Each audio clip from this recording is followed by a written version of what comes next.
I want to talk to you about the 3 ranges of motion that a spine has that need to be worked each day. What we do is we tell people to stretch in these range of motions and hold these positions for 10 seconds. That helps rehydrate the discs a little better. Now, stretching works, yoga works, foam roller works, trigger sticks work. They all work to get motion in these joints. Being active works. However, if one or more of the joints are stuck, they will need a little additional help to make sure that they're moving like the others. So here's the 3 ranges of motion. 1 is flexion and extension. This is the front of your spine. This is the back of your spine. So flexion is going forward. This needs to be done for your neck and low back, and you're going to want to hold it for 10 seconds. Extension. Extension is more about going up and pulling the belly in than it is about going back. We never want to bend too far back, especially if we have a back that's tender. This is the same for the neck and the low back.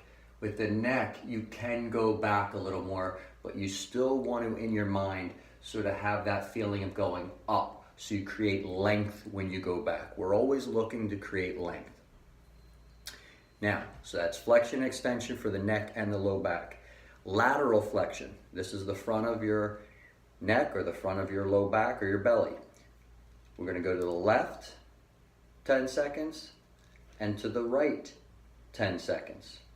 For rotation, and this may be different on the camera, I'm not sure about all that camera flipping around stuff. So this is turning to one direction for 10 seconds, rotation, turning, and then the other direction.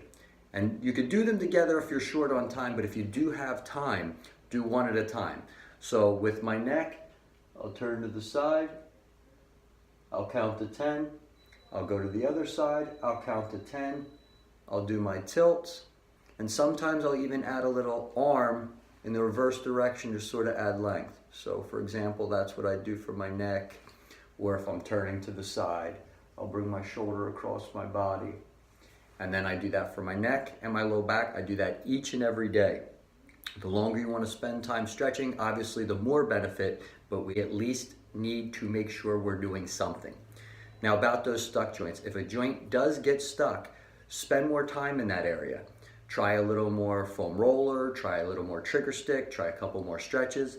But if you feel like that area is not getting unstuck, that's where the adjustment's very helpful. That little bit of motion gets that joint moving again so that when you are stretching, every joint is receiving the benefits.